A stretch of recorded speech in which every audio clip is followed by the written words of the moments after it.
Welcome, John Clarke fans.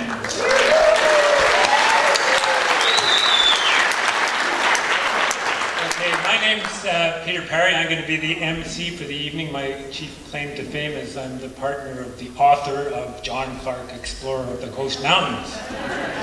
And since we're on traditional Squamish Nation's land, we're going to start off with a greeting from Chief Bill Williams, Clausum Kane Sian, who is the chief of the Squamish First Nation. So Bill, I think, has a few of his Confederates here to come up and give us, drum us in with a welcome.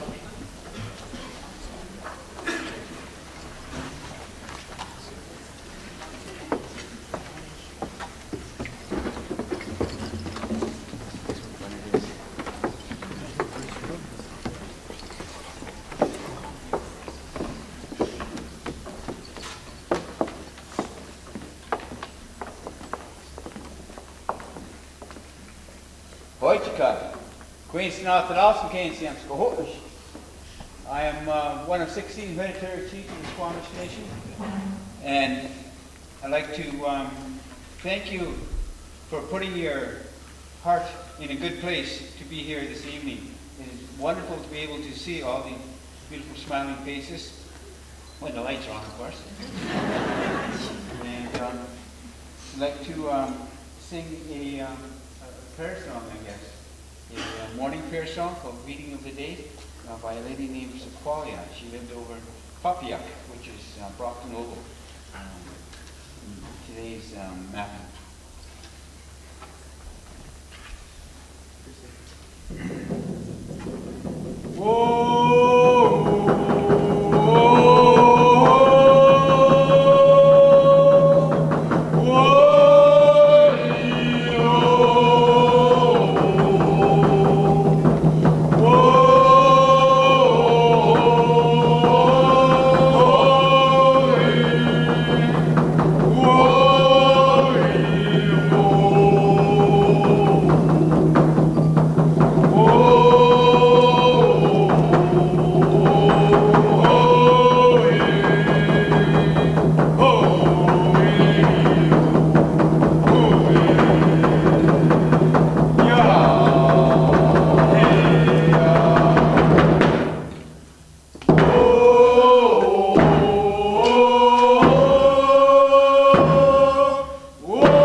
just want to run through the evening for you. We're going to, first hear from John Baldwin.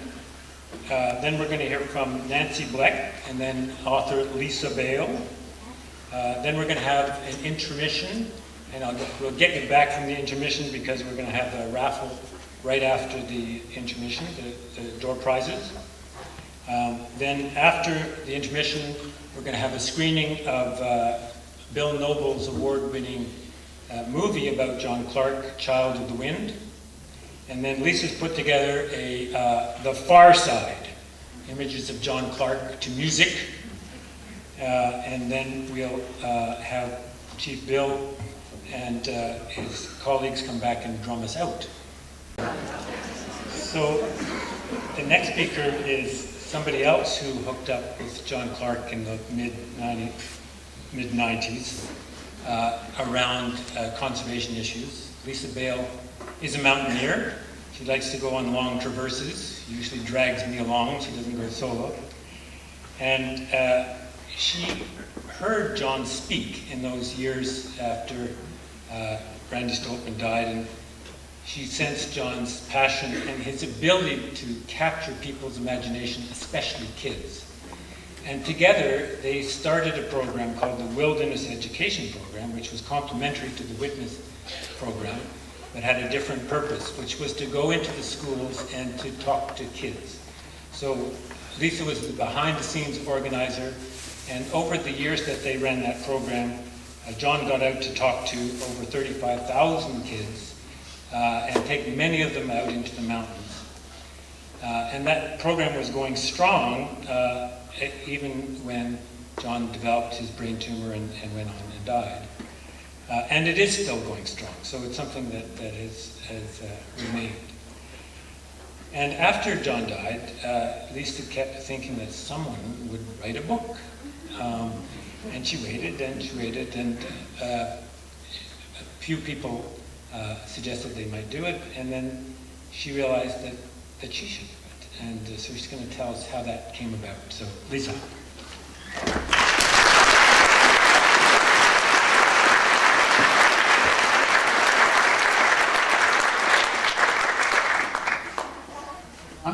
Can you hear me? I'm far too small to stand behind this podium, so I think I'm going to be brave and come out.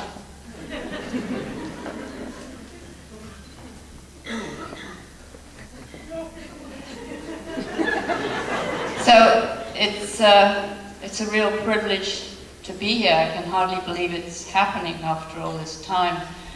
And I really would like to thank a lot of people, the Squamish First Nation, for standing on their traditional territory. It's a real privilege. I would like to thank, this book would never have happened without Annetta Clarke, John's wife, she's here today, and little Nicholas, and John's sister Kathleen is here. It feels to me actually as if the whole world is here. There's just all my friends, and the most amazing thing is all of John's friends. So I've got to know so many of his friends. It's fantastic.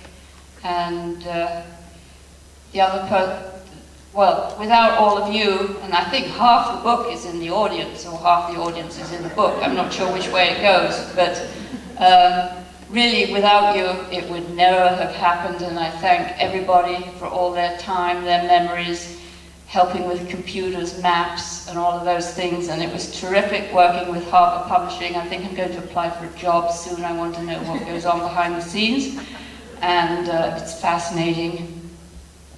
And of course, I don't think without Peter, my partner in life, without his help, his support, and his enthusiasm, and he was first-in-line editor, I'd still be following John Clarke's footsteps, probably lost somewhere in the Coast Ranges, so thank you.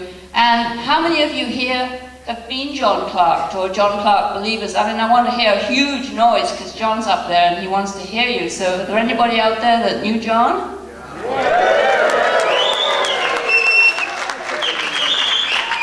He'd be thrilled. or he is thrilled, I'm not sure which.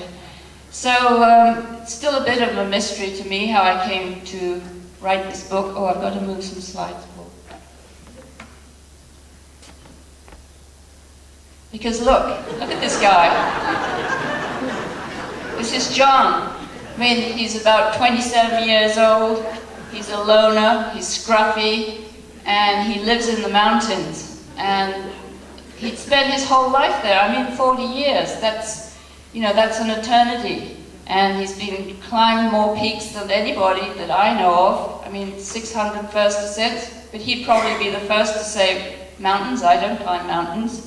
But there he is. So how is it that I came to write about this guy who was legendary in his own time? It's astonishing.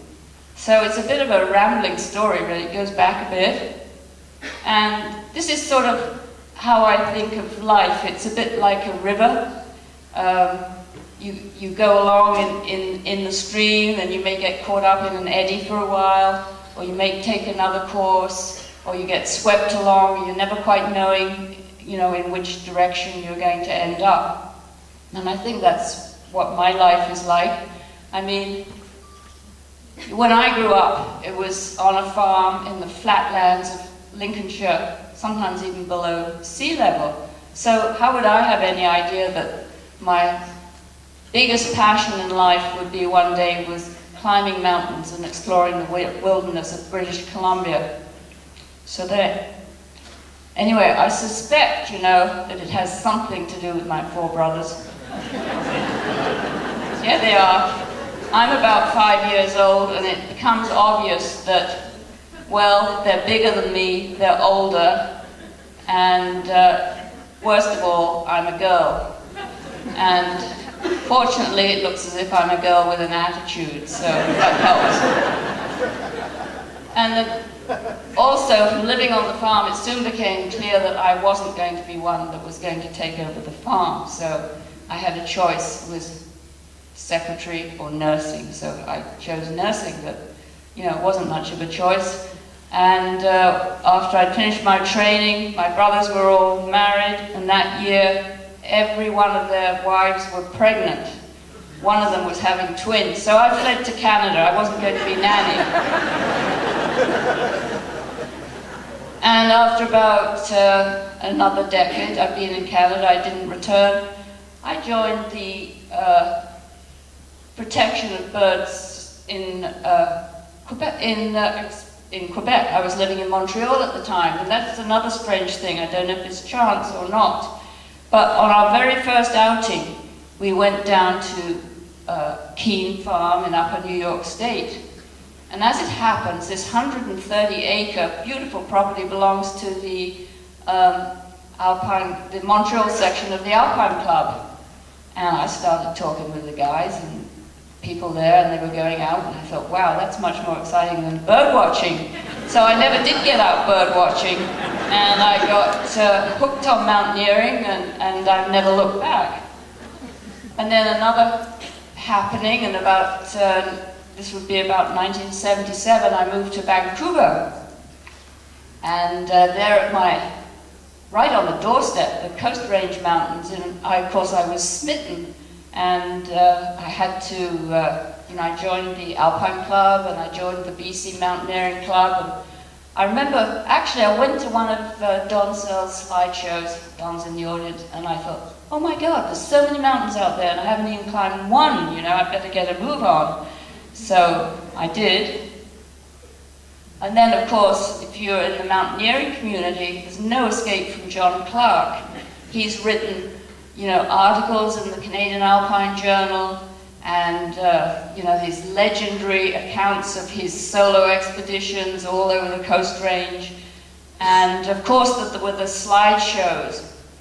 And I remember going to those slideshows and thinking, oh, I'd love to go on a trip, but anyway, I felt far too shy and inexperienced to invite myself. So I never actually got to, well, I didn't meet John, but I had a phone conversation with him in the mid-90s, because Peter and I and two friends wanted to go on a traverse from from Princess Louisa Inlet to Meager Creek, known as the Stoltman Traverse, and who better to ask about doing traverses than Mr. Coast Range, John Clarke. And I had this phone conversation, and I had no idea how helpful and enthusiastic he could be. You know, he'd tell you what route to go, the food down to the last gram, what to put around your food buckets when you drop them in, that stuff made up of, it's quite disgusting. It's made up of detergent, some kind of grease, and it's all liberally sprinkled with cayenne pepper, enough to put any bear off. We never did lose any food.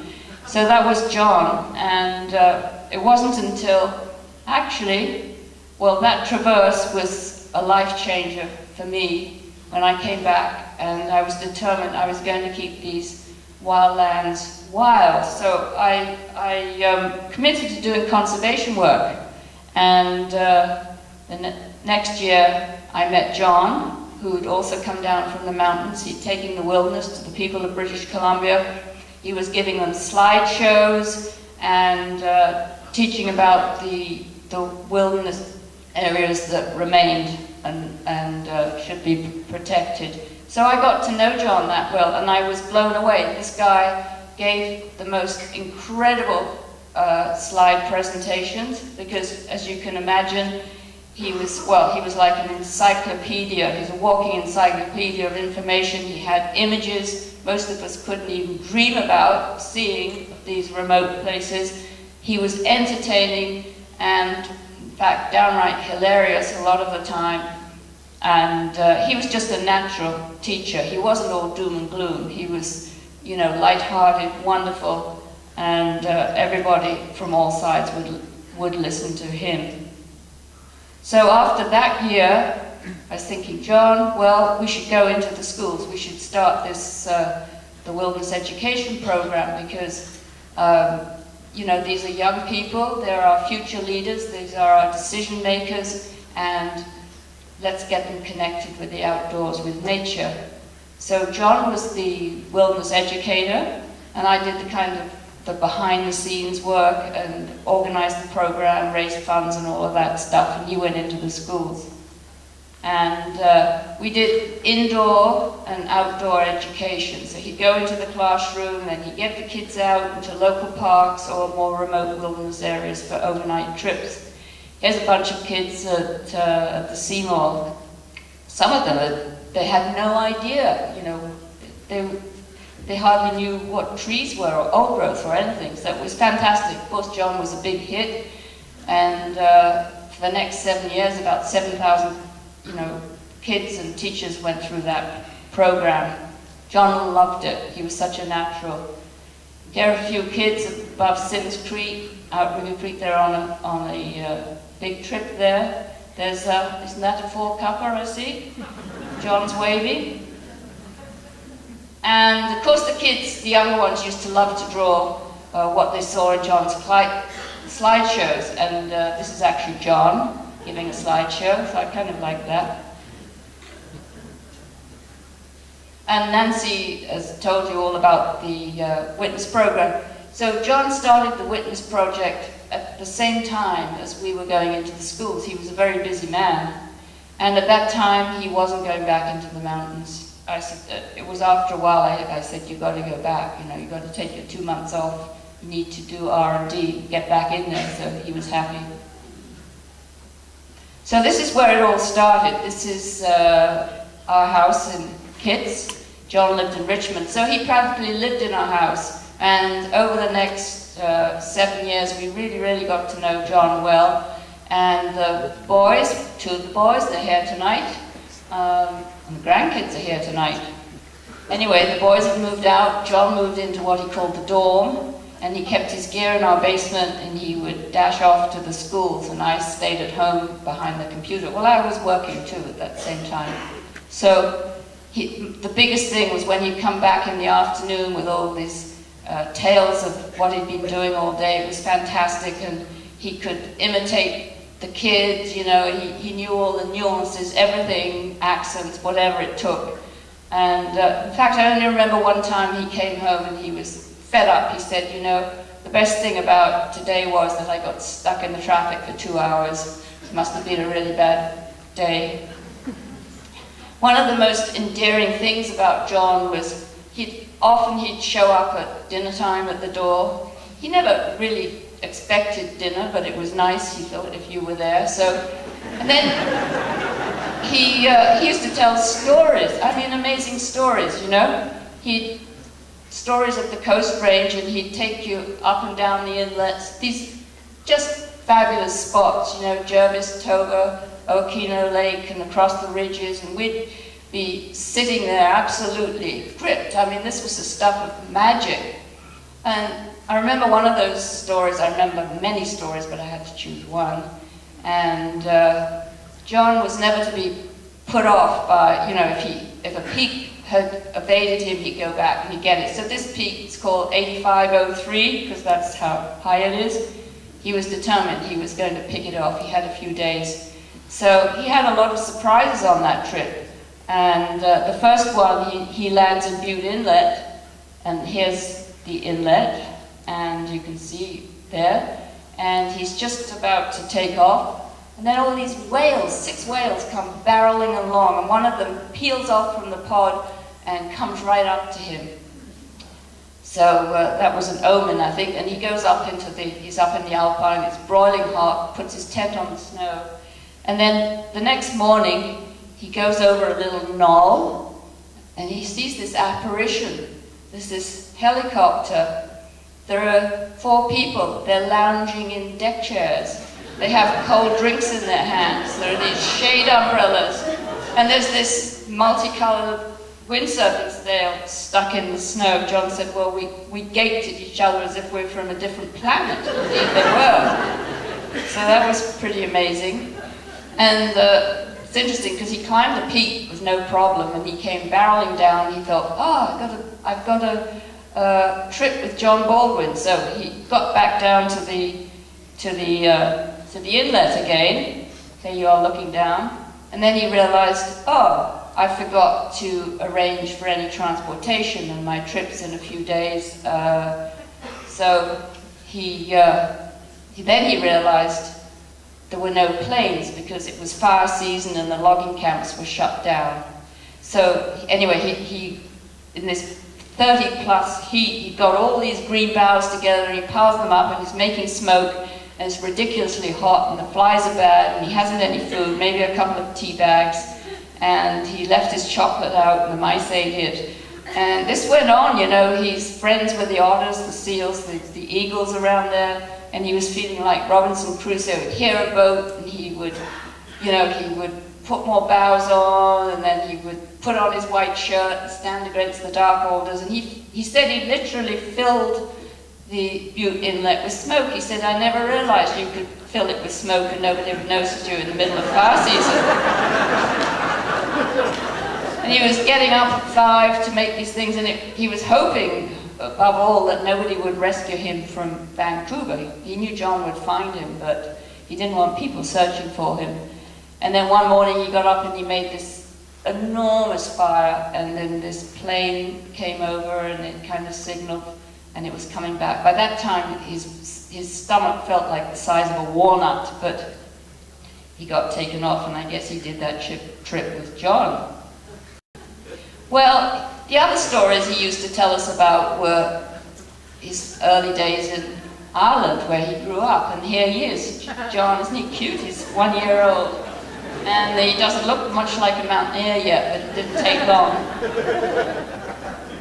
And the funny thing is, well, I went to check out where John lived, so I went to Ireland a couple of years ago, and this is where he lived, the door on the left. It's 76 Jamestown Road in Inchicore, it's a suburb of Dublin. And I thought, well, you know, Kathleen had talked about John's friend Joe Quigley, and she said, well, he lives in a house kitty corner. So Peter and I went and we knocked on the door, and this elderly man opened the door, and I said, is your name Joe Quigley? And he said, indeed it is. Well, oops, there he is. I mean, this is 52 years since John left, and the man's still living there. I thought we were slow over here, but Ireland, goodness, I look a bit pained there.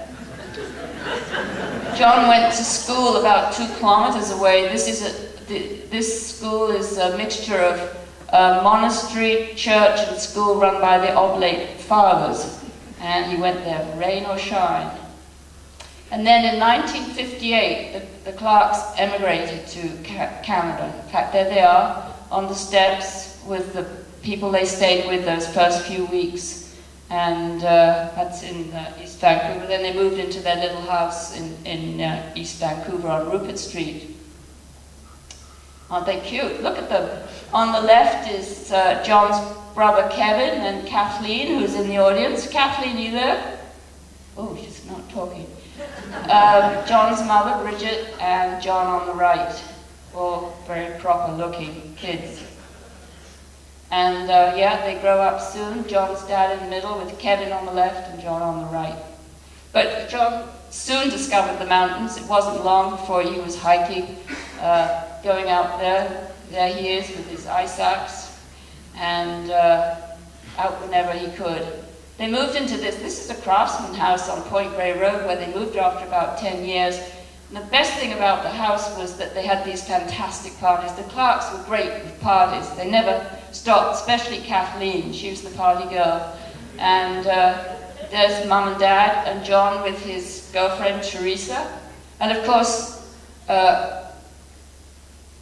John liked women, but they loved John. He was, you know, he was very attractive, he was charming, and but they soon realized they couldn't compete because his real passion was for the mountains, and he would go off and, well. And this is the Clarkes, they had a stained glass centre that Bridget Clarke started in the late 70s, early 80s. I love this because it's actually in a church. It's on 6th and Columbia, and they kept chickens in the back. And it's great. And this is one of John's postcards. And it's very interesting because he's marked, he's about 30 years old, I think. He's marked every single mountain. And he had that capacity forever to pick off peaks on, you know, a remote horizon. It was just little blips, but John could do it right to the end of his life.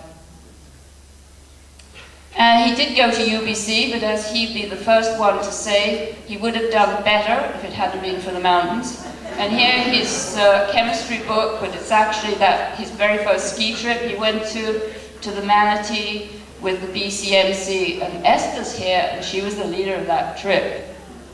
Yeah. Snow Cave Report. It's full of exciting things inside there. So he was hooked, and he spent, as you know already, he spent about 40 years of his life and made some 600 first ascents, and that just went on and on. I mean, there was no cure for it. But he had to come back in the winter, and he had to get a job. So he'd visit his friends, and he'd get, well, the main thing about a job was that it ended on April the 15th, so that he could plan his trips for the next, what he called his season. And if you looked at John's resume, I mean, I would have expected he would say explorer, because he was an explorer, but it was everything but, because he only had these jobs to finance his next season. And I think, as John Baldwin alluded to, people were fascinated by John because, unlike most of us, he followed his heart, he followed his passion.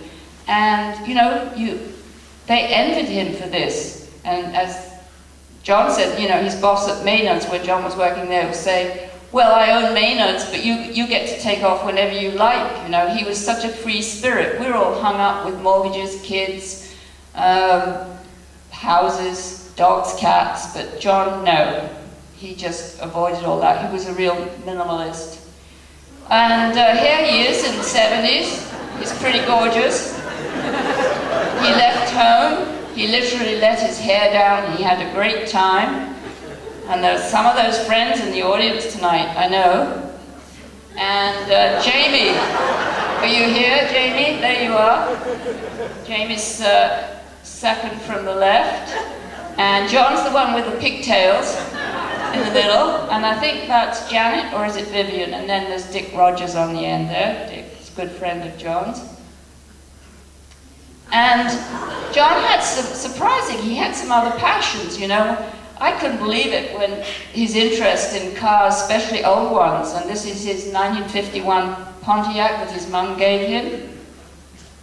And then his other, if anybody knows John, they'll know he just loves kids, and they immediately identify him. Now, I have to tell you, there's a bit of a story here. John got frequent flyer points to go back to Ireland with Peter, and I stayed at home. He got to meet my great nieces. I'd never met them, or not for years. And he takes them out to a pub. There he is, drinking Guinness, and, well, look what happens next. Didn't take long.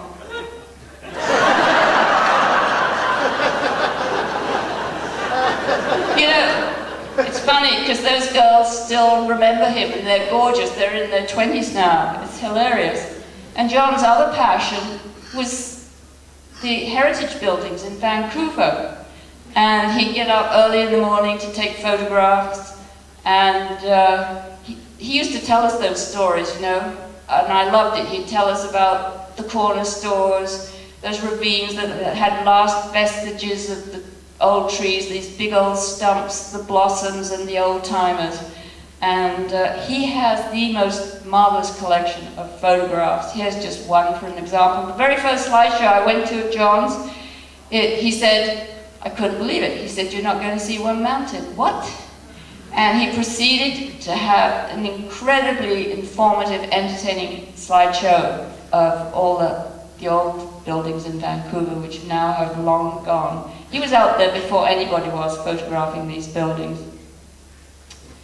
And so, you know, with all those stories, I wished I'd put a microphone under the table, because it would have been marvelous. And it was during these stories that I thought, I used to say to John, you should write a book. And he'd say, oh no, I don't write books, Baldwin writes books, you know. And I'd say, but John, I'll help you. No, you know, I just couldn't. And I would try many, many times, because I thought, God, he's just such an unusual person. He's, you know, he's such an inspiration, funny, he's a real hero, he's like a Pied Piper. As you see here, one of, I think, even more astonishing than John's 600 first ascents is his ability to connect with people. You know, he makes them feel special, and you are special, and they're just drawn to him. And I bet you that, you know, many of us in this room are believers, or we've been John Clarke. And I haven't met anybody that didn't remember John. So that's it's quite something, and I don't think we're ever going to forget him. And I finally got to go on a trip with John. This is in '96, and we went from Princess Louise into Sims Creek, actually, because I wanted to check it out. And John was happy to come with me because I paid for the trip. And it was great. And here we are, we found these wonderful tarns in the rock, and he's enjoying that. It was actually quite warm water. And this area that you see behind is actually became John's classroom. It's where he took people from Witness and from the Wilderness Education Program. And that peak up there is now known as Mount John Clarke, and it's no coincidence that it's on Squamish Nation land. They were the strongest of the nominees, and without their consent, there would have been no John Clarke there, Mount John Clarke. And after John died, as Peter alluded to, I thought, gosh, somebody's going to write a book. I mean, how could they not write a book? And I'd always had this idea in my head, and I thought, well, it's not going, you know, it's not going to be me, but maybe I could do the research or something. And that went on, and nothing much was happening.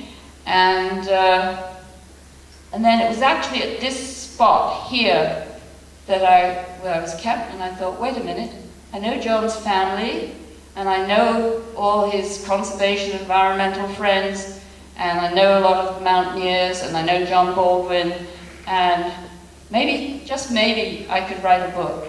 And then I had another, it was sort of a key point. I knew that Howard White, I think Howard's here tonight, Howard White, Harbour Publishing, had been wanting John to write a book. And so when I approached Howard, he was cautiously optimistic, and but he was supportive. So I set out on that long journey of, well, I don't even know what tense to start with and how does one write a book and what do you do. But Howard gave me some really good tips which helped. And it was a long journey because you know, you've got to, it's actually much like doing one of those traverses, and you've got to talk with your friends, get the data, look at the maps, and much like a traverse, there are many ups and downs, slogging, moments of getting totally lost, and brief bursts of elation and joy. But then finally, you keep at it, and it's that moment of fulfillment when you reach the top and you gaze out to the next horizon. Thank you.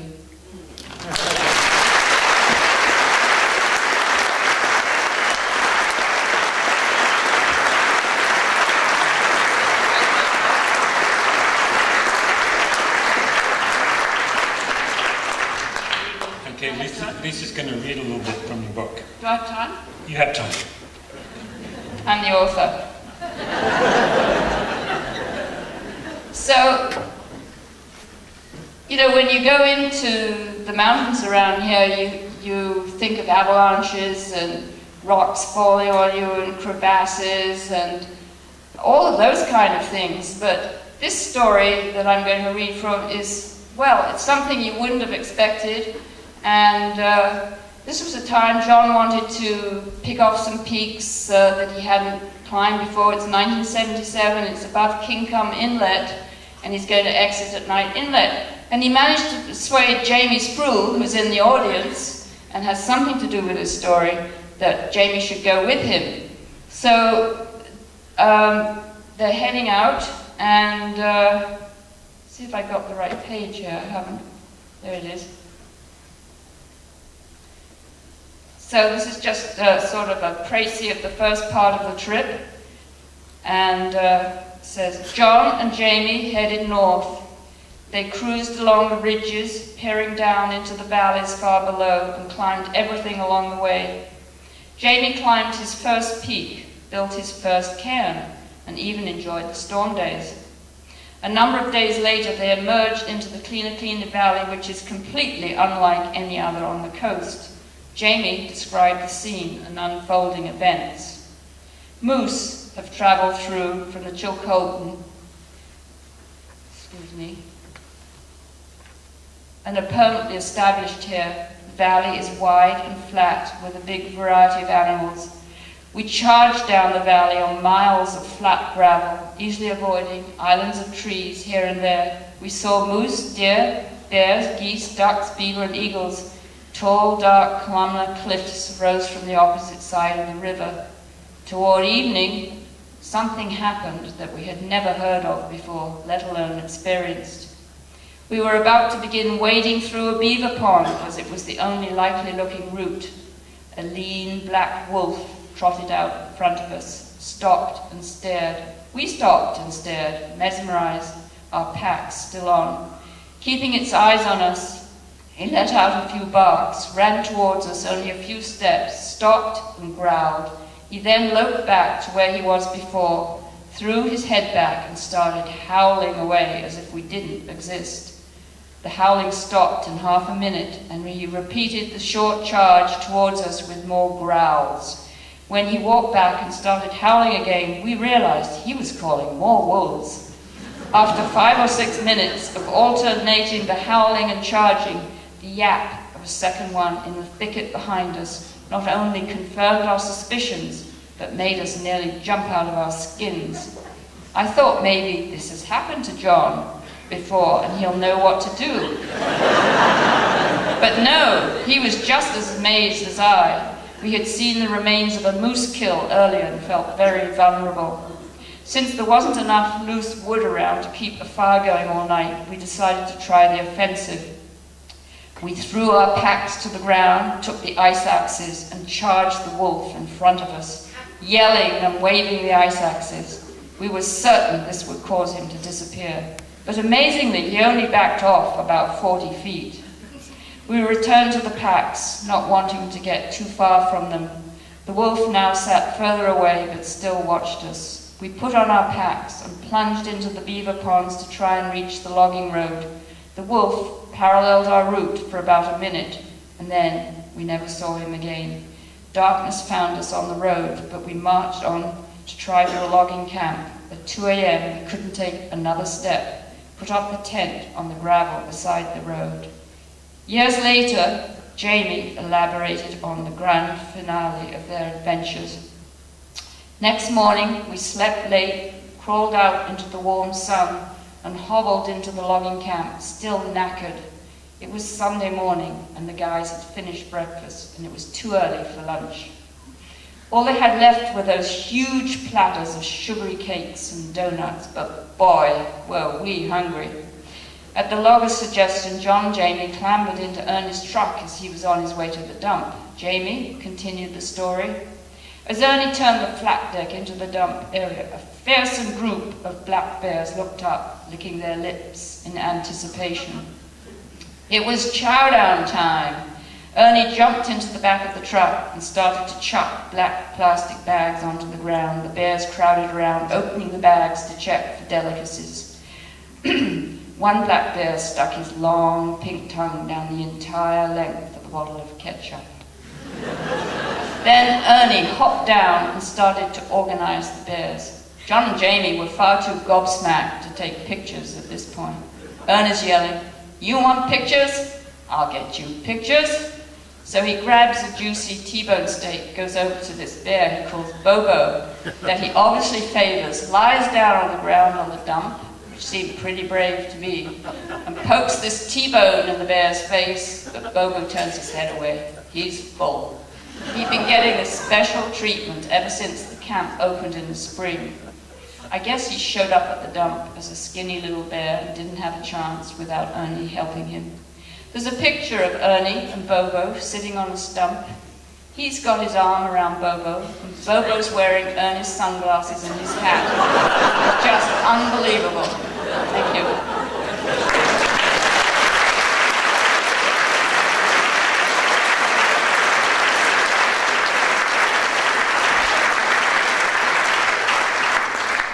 Very first book is for somebody very special in the audience.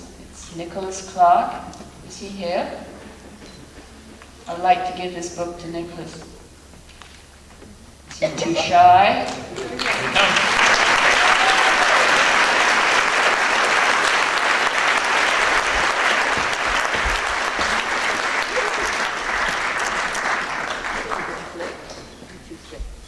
Nicholas does flips, but I don't think his mum's going to let him. Right, Nicholas? He also climbs, knows how to feed chickens, and is very accomplished at anything to do with the outdoors. I think I've got bookmarks in here. There you go. Thanks. Very welcome. He's a very special guy, your dad.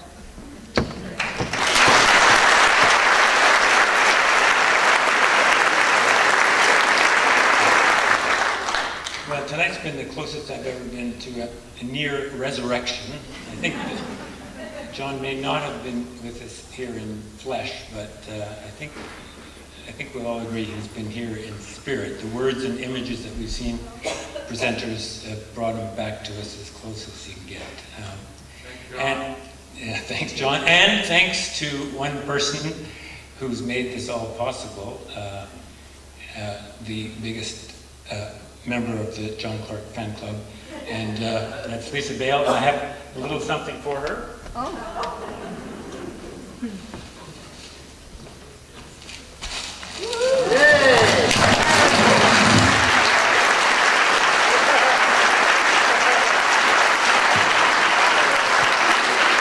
I think that's on behalf of everybody here. Thank you. I feel like a star. Wow. So how about one big chair for John? I mean, a huge chair. Maybe make him hear you there.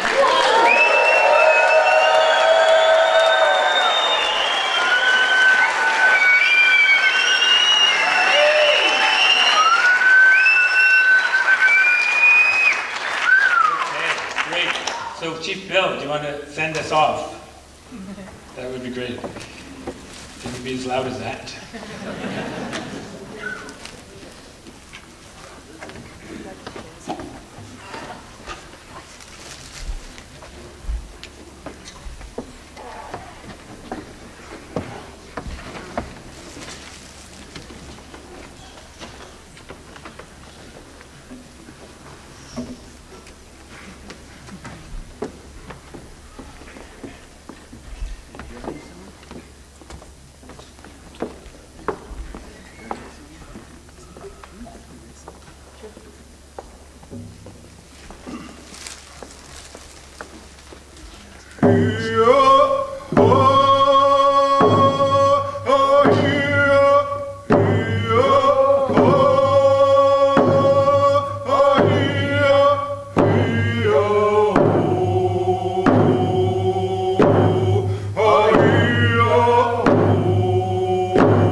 Hope you have a safe journey home. Hoy chica.